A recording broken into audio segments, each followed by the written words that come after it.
So let's talk about mental health.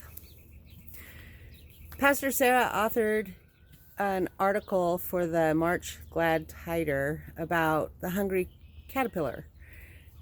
He let go of a wild feast and ate something good for him, something to settle his tummy. Well, sometimes life has a way of being a wild feast, and we get out of sync with our emotions. We get out of sync with our sense of self and where we fit in God's grand picture. Sometimes we're just not ready for the next minute or the next day or the next thing. Sometimes we need a God-inspired human to help us sort things out or to get back on track. Sometimes we just need to settle our upset tummy, our stiff necks, stress headaches, and sometimes tears. And sometimes it even goes much deeper than that. For example, I was raised to always tell the truth, and if I showed love while I was telling that truth, I was always doing good. That's what we were supposed to be doing. Then one day, I told a very big, very important truth. It wasn't believed, and I was labeled a liar, which is the furthest thing from my sense of self-worth. The furthest thing from my it was a total opposite of my very being. So fast forward many years, the guilt and the feelings of not being good enough mounted until one day I just needed to get some help. I needed some help to feel good. I went to counseling, which I thought would be stigmatizing to me as a person. But admitting I needed professional help ended up the best thing for my mental well-being. I needed to tell the whole truth, and I needed to be listened to, validated, and also know that it was okay to ask for help. Now I know I'm not worthless. I have divine worth, and I'm healthy.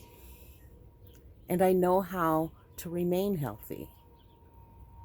So, how does a 57-year-old grandma, great-grandma, full-time graduate student, caring for a 17-year-old part-time in my own business, owning my own business, also caregiver for a 94-year-old dad. I'm a part of 2 households. I work part-time for SUMC, and this is all in the middle of COVID.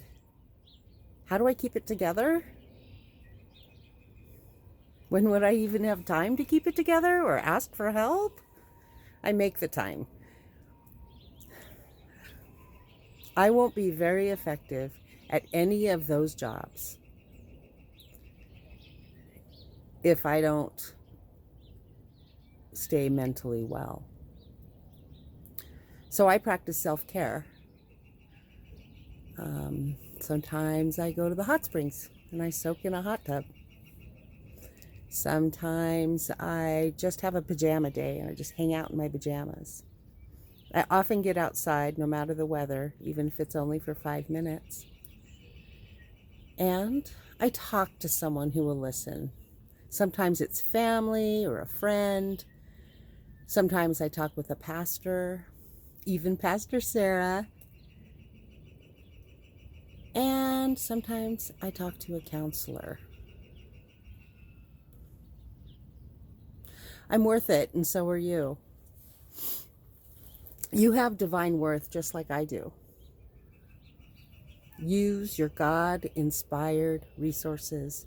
They've been given to you. Share your story. Be heard. It will help you and may help someone else. Helping someone else also helps our own outlook on life. Helping someone else is what we're called to do, and telling our story may resonate with someone else's story. One never knows. Another way to help others is by listening to their story without judgment.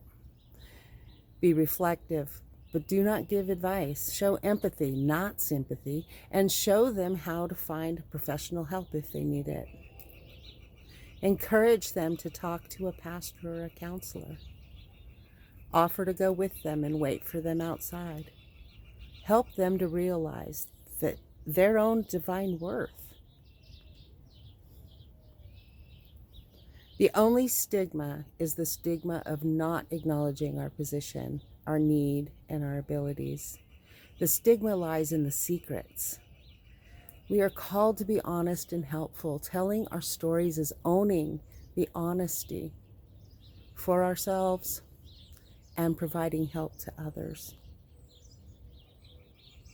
Tell your story and listen to other stories. Help each other, because we are God's divine, inspired, with self-worth resources.